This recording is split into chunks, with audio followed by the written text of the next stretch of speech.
안녕하세요. 반갑습니다. 오늘부터 3월 달, 우리 달독기, 달마다 독서와 기도를 시작하도록 하겠습니다.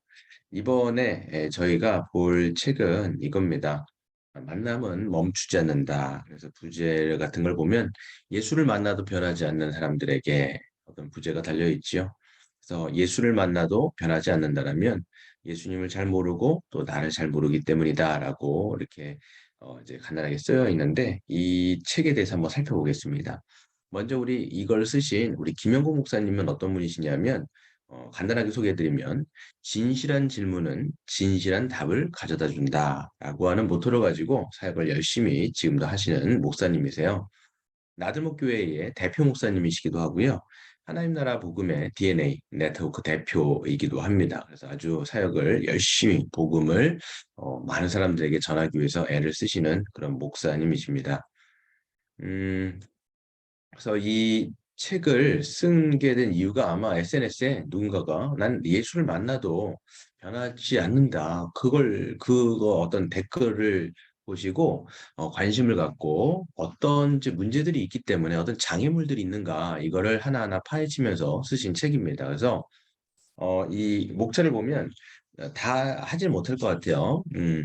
첫 번째는 관심을 가졌지만, 두 번째는 영접했지만, 세 번째는 열심히 믿었지만, 네 번째는 성경을 많이 배웠지만, 다섯 번째는 은혜를 입었지만, 여섯 번째는 교회를 오래 다녔지만, 일곱 번째는 십자가의 예수를 만났지만, 왜 이렇게 변하지 않는가라고 하는 의문을 가지고 이제 그 책을 쓰신 겁니다. 프롤로그에 보면 이런 내용이 나와요.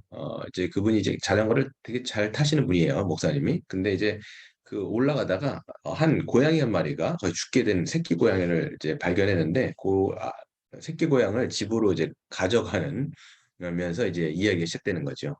근데 이제 이 고양이가 이제 집에 들어오면서 굉장히 많은 라이프 스타일이 바뀌어지게 되어지고 이 생명 하나가 주는 귀함과 그런 어떤 삶 속의 변화를 이제 설명하다가 이 고양이 한 마리가 집에 와도 이 삶이 정말 바뀌는데 어떻게 만물을 이제 다스리시는 하나님이 우리 안에 들어오실 때 어떻게 변화가 없을까라고 이야기하면서 이 이야기를 시작하고 있습니다. 오늘은 이제 보시면 1장을 볼게요. 관심을 가졌지만이라고 하는 챕터입니다. 그래서 물론 삶의 변화를 꿈꾸지요. 그런데 어떤 책을 읽어도 또 그 누구를 만나도 변하지가 않아요. 왜 그럴까요? 라고 하는 질문을 가지고 이제 이 화두를 띄면서 시작을 합니다. 이제 이 목사님이 책을 쓰면서 이제 교회에 한 세 부류의 교인들이 있다라고 생각을 하시는 것 같아요. 첫 번째는 교회만 다니는 사람입니다. 그러니까 예수님이 누구시고 이 세상을 향해서 어떤 계획을 세우고 계시고 또 나 자신을 향해서는 또 어떤 뜻을 갖고 계시는지를 사실 잘 모르죠. 또 별로 관심이 없을 수도 있어요. 하지만 교회를 나오죠. 근데 이들은 신앙을 그냥 고상하고 영적인 일, 그리고 경건한 어떤 삶의 한 부분 정도로만 여깁니다. 세상에 나가서도 그냥 착하게 살고 성실하게 사는 것 정도로면 괜찮다라고 생각하는 거죠. 이런 분들에게는 예배 시간이 정말 재미가 없고 따분합니다. 그리고 어떤 이런 모든 어떤 이제 말씀을 보거나 기도하거나 이게 다 사실 재미가 없을 수 있다라는 거지요. 그런 분들이 이제 교회만 첫 번째 부류입니다. 두 번째 부류는 예수님을 만났다라고 말하는 사람들입니다. 근데 역시 별로 큰 변화가 없어요. 믿는다라고 생각을 하지만 또 신앙 고백도 곧잘 하죠. 성경적인 지식도 꽤 있어 보입니다. 잘 대답하기도 하고요. 어떤 사람들은 정말 기독교 서적을 정말 섭렵해서 정말 달달달 말하는 달변가들도 있을 수 있습니다. 근데 이상하게도 어떤 인격이라든지 삶의 큰 변화가 없어 보이는 거지요. 그러면서 늘 본인도 생각해요. 난 왜 늘 똑같을까? 이렇게 생각해요. 누가 예수님을 사랑한다라고 말하면 굉장히 불편하죠, 마음속에. 또 인격적인 관계를 맺고 누리고 있다라는 이야기만 나와도 그런 얘기를 들어도 이제 불편해요. 왜 그러냐? 본인이 만났다라고 이야기하는데 자기가 삶 속에서 그런 것을 경험하지 못하기 때문에 그런 것을 들으면 불편해하는 것입니다. 세 번째 부류는 예수님을 믿고 이제 변화된 사람이 있죠. 그래서 이런 분들의 특징은 뭐냐면 내가 만약 예수를 만났지 않았다라면 내 인생이 어떻게 됐을까? 그런 구원의 감격이 있고요. 극적으로 표현하자면 이들은 자기가 변화하고 있음을 느끼는 사람들이에요. 자신만 알았던 그 사람이 점점 다른 사람을 이기적이었던 사람이 다른 사람들을 배려하고 또 아주 열등감에 빠져서 늘 타인과 비교하며 했던 그런 사람들이 오히려 그대로의 자기 자신의 가치를 소중히 여기고 또 타인의 어떤 화려한 성공을 부러워하며 자기도 그렇게 막 살아가고픈 그런 마음, 그것 때문에 막 자기 삶을 포장하고 치장했었는데 시간이 지나면 지날수록 그런 것에 별 가치를 느끼지 못하고 오히려 자유함을 느낀다든지 뭐 등등등의 그런 변화가 삶 속에서 예수를 만나고 변화되어지는 것을 경험하는 그런 교인들인 것이지요. 여러분들은 어떤 부류에 속합니까? 라고 우리는 질문할 수 있겠죠. 근데 이제 무엇보다도 가장 큰 변화가 뭐냐면 이제 그런 사람들의 특징, 세 번째 부류의 특징은 지루했던 예배가 사라지고 예배 속에서 아름다움을 발견하게 됩니다. 하나님과 단둘이 앉아 있는 기도의 순간을 소중히 여기게 되지요. 그래서 예배와 기도의 소중함을 알아가면서 또 변화가 일어나면 스스로도 깜짝 놀라요. 야, 어떻게 나 안에 이렇게 하나님께서 이렇게 나를 변화시켜 가실까 스스로도 놀랐죠. 완전한 변화는 없지만 여러분 기억하셔야 돼요. 완전한 변화는 없지만 이런 변화를 경험하는 사람들이 확실히 아는 것은 이거예요. 내가 지금도 변화하고 있다라는 것이죠. 그러니까 변화가 완료됐다라는 게 아니라 내 안에 변화가 일어나고 있구나 라면서 스스로 놀라워하는 것입니다. 여러분은 어떤 사람입니까? 음, 근데 보면 왜 나는 늘 이대로일까? 그렇죠. 변화가 없는 거예요. 뭐 여러 가지 이유가 있겠지만 이 저자는 자신이 어떤 존재인지 또 문제가 얼마나 심각한지를 자각하는 것이 너무 중요한 요소인 것 같다 이렇게 이야기를 해요. 그러니까 다 교인들 뭐 어느 정도 예수님에 대한 관심이 있고 어느 정도 그냥 듣는 풍월이 있는데 진짜 어떤 변화가 없는 이유 중에 하나가 나를 모르는 거야. 그렇죠? 그래서 자신이 뭐든지 다 알고 있다고 생각하면 새로운 것을 배울 생각이 없는 사람들, 또 자신의 오랜 습관에 문제가 있음에도 불구하고 새로운 습관을 만들어야 한다는 사실을 절감하지 못하는 사람들, 또 사람을 만나도 그 사람이 나에게 얼마나 소중한 사람인지를 인식하지 못하는 사람들, 그래서 피상적인 관계를 맺죠. 그러니까 자기 자신에 대해서 잘 인지하지 못하는 그런 사람들이 변화가 쉽지 않다라고 이야기를 하고 있습니다. 그러면서 예수와의 만남은 어떤가라는 이제 이 챕터 여기 거기 안에서 보면 성경에서도 보면 예수님을 만나도 다 변화되는 건 아니지 않습니까? 우리가 요한복음을 봄에도 보면 이제 많은 사람들이 와요. 근데 다 변하는 건 아니죠. 그래서 자신이 어떤 상태인지 예수가 누구이신지를 알지 못하면 스쳐 지나가는 만남으로 끝나게 된다라는 거예요. 그렇잖아요. 보면 예수님께 관심을 갖고 다 오는데 거기서 변화되는 사람들은 극히 소수라는 거죠. 이런 것들을 우리가 볼 필요가 있습니다. 이제 누가복음 이제 5장 29절부터 32절까지인데요. 한번 제가 읽어볼게요. 같이 읽어줘도 좋습니다. 시작. 레위가 예수를 위하여 자기 집에서 큰 잔치를 하니 세리와 다른 사람이 많이 함께 앉아 있는지라 바리새인과 그들의 서기관들이 그 제자들을 비방하여 이르되 너희가 어찌하여 세리와 죄인과 함께 먹고 마시느냐. 예수께서 대답하여 이르시되 건강한 자에게는 의사가 쓸데없고 병든 자에게라야 쓸데있나니 내가 의인을 부르러 온 것이 아니요 죄인을 불러 회개시키러 왔노라 라고 말씀하시죠. 이 말씀의 내용은 여러분이 잘 아시는 것처럼 이제 레위, 그러니까 세금, 텍스트, 그 뭐죠? 그 세리죠. 그가 이제 예수님의 부름을 받고 이제 그 예수님을 만났지 않습니까? 그래서 세관을 떠나서 자신의 과거와 단절하고 다 끊어버리고 예수를 따라다니면서 이제 잔치를 베푸는 장면이 이 사건입니다. 그래서 여기서 보시면 세리가 잔치에 초대를 했을 때 여러 부류의 사람들이 와서 잔치에 초대를 받습니다. 여기는 세 부류의 사람들이 모여 있습니다. 그렇죠? 근데 모두 예수님께 관심을 가지고 나온 사람들이에요. 세 부류 모두가. 그런데 오직 한 부류의 사람만이 변화를 경험하게 된다는 그런 이야기입니다. 한번 하나씩 좀 따라가 보도록 하겠습니다. 첫 번째는 어떤 부류냐면 건강한 의인이라는 그런 사람이죠. 건강미인이 아니라 여기서 보면 의인이다. 이거 저자가 붙인 이름이에요. 이 어떤 부류냐면 바리새인과 서기관들입니다. 종교 지도자들인 거죠. 그들은 예수님에게 어떻게 저런 더러운 사람들과 한 상에 먹고 마실 수 있는지를 참 반문합니다. 저희 저자가 정말 스스로 선지자라면 어떻게 저런 죄인들과 함께 먹느냐 이렇게 이야기하면서 예수를 힐난하죠 보면.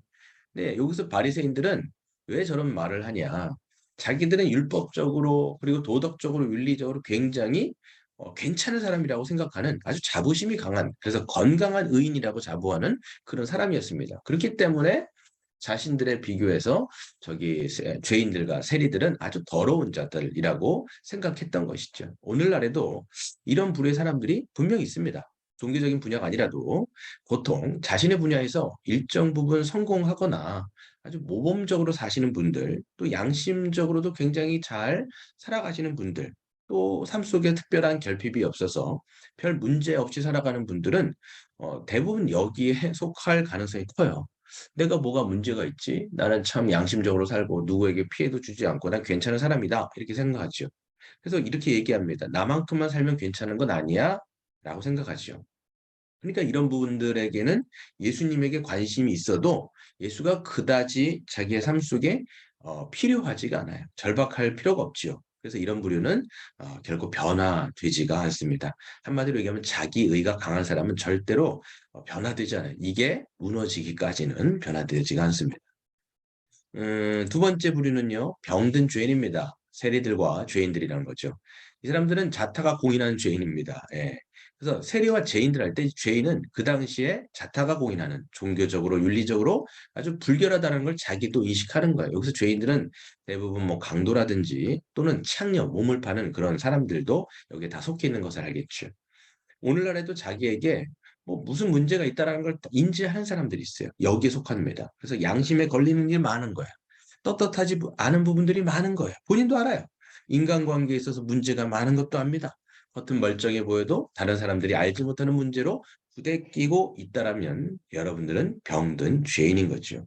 열등감에 저기가 쩔어 있고 삶에 대해서 무기력하고 타인과의 관계에서 즉 자기에게 문제가 있다는 것을 다 느끼고 있다라면 사랑받을 줄도 모르고 사랑할 줄도 모르는 그런 부분들이 있다라면 본인들은 다 병든 죄인이다라고 얘기할 수가 있어요.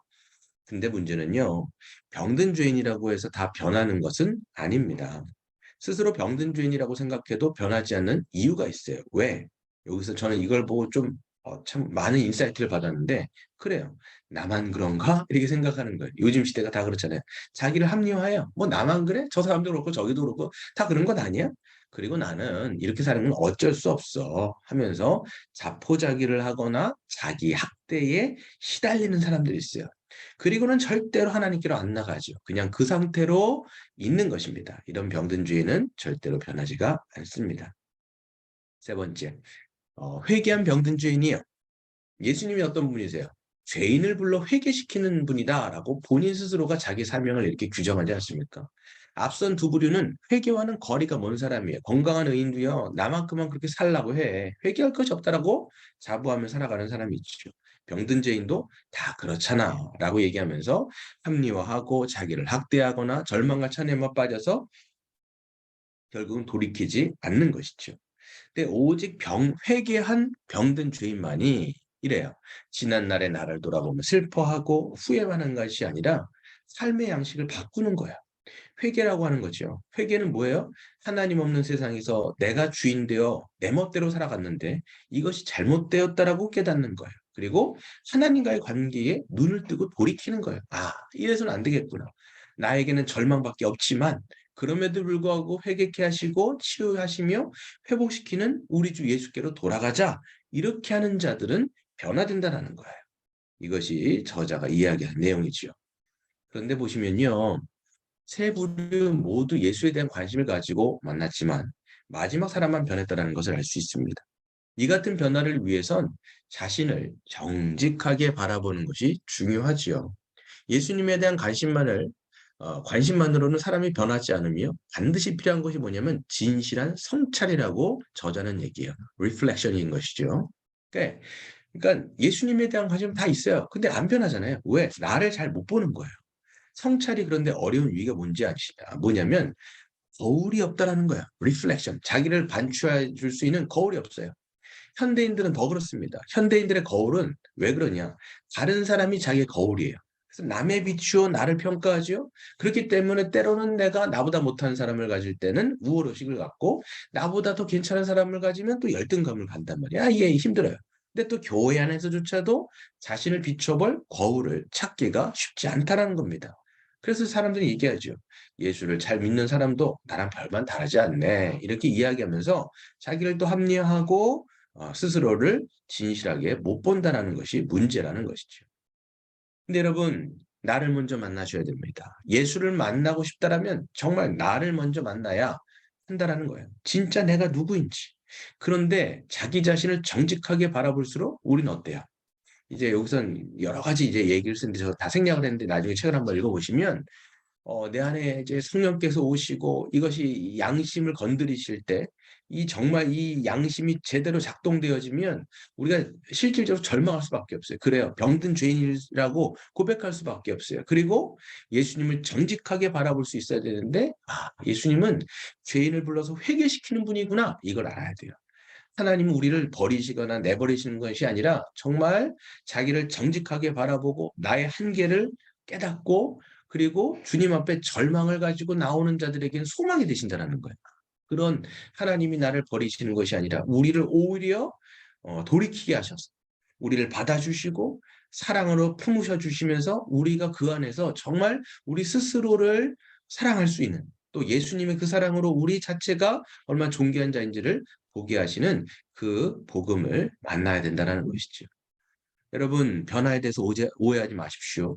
참된 변화는 일회적으로 이루어지지 않습니다. 급진적 회복이나 치유도 있겠지만 대개는 지속적으로 일어난다는 걸 기억하세요.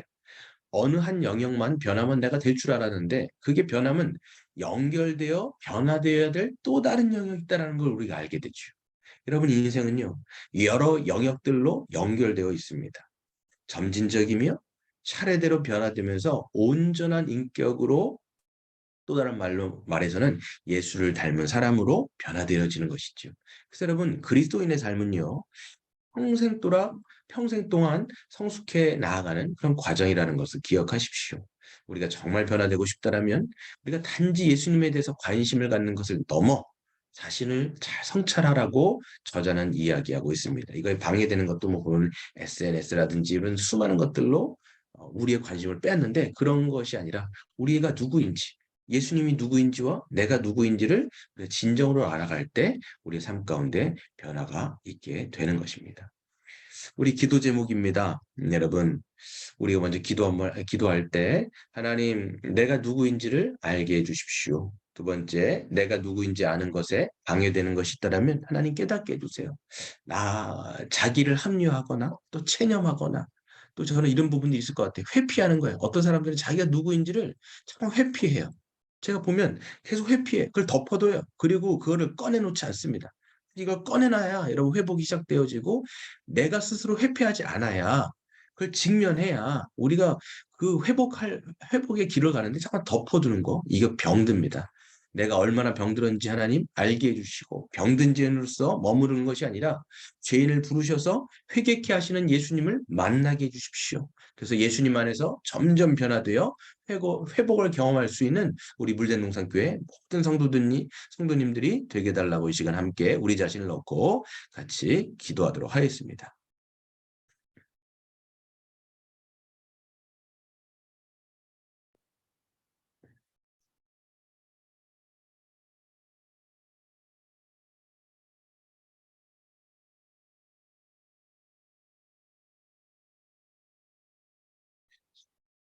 하나님 아버지, 이 시간을 주님의 은혜로 하나님, 우리 자신이 누구인지 생명에서 깨닫게 해주시오. 우리에게 오늘 그리스도 안에서 풍성한 은혜를 하나님,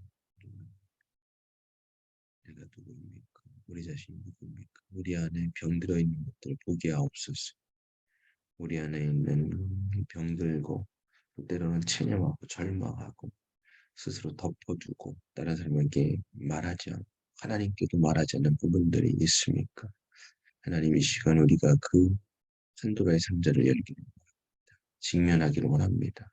그것을 통하여 내가 절망하기를 원합니다.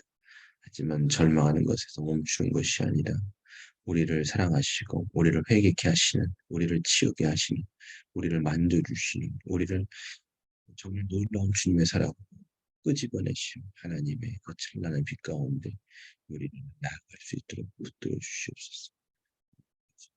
우리를 붙들어 주신 주님의 은혜를 찬양합니다. 하나님, 우리를 인도하여 주옵소서. 역사해 주신 주님의 은혜를 찬양합니다.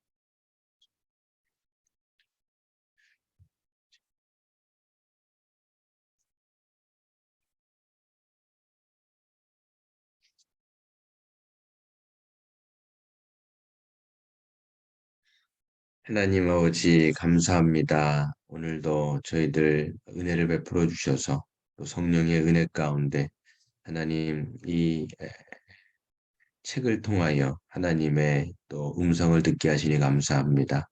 하나님 바라고 원하는 것은 예수 그리스도를 알아가는 참된 지식뿐만 아니라 내가 누구인지 알 수 있도록 하나님 은혜를 베풀어 주옵소서.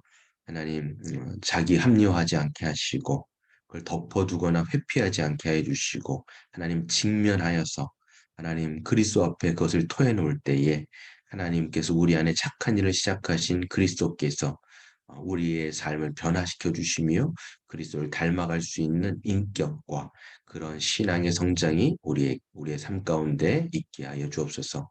감사드리며 우리 주 예수님의 이름으로 간절히 기도드리옵나이다. 아멘. 예. 예, 오늘 감사합니다. 오늘 하루 또 승리하시고 내일 찾아가 뵙도록 하겠습니다. 감사합니다.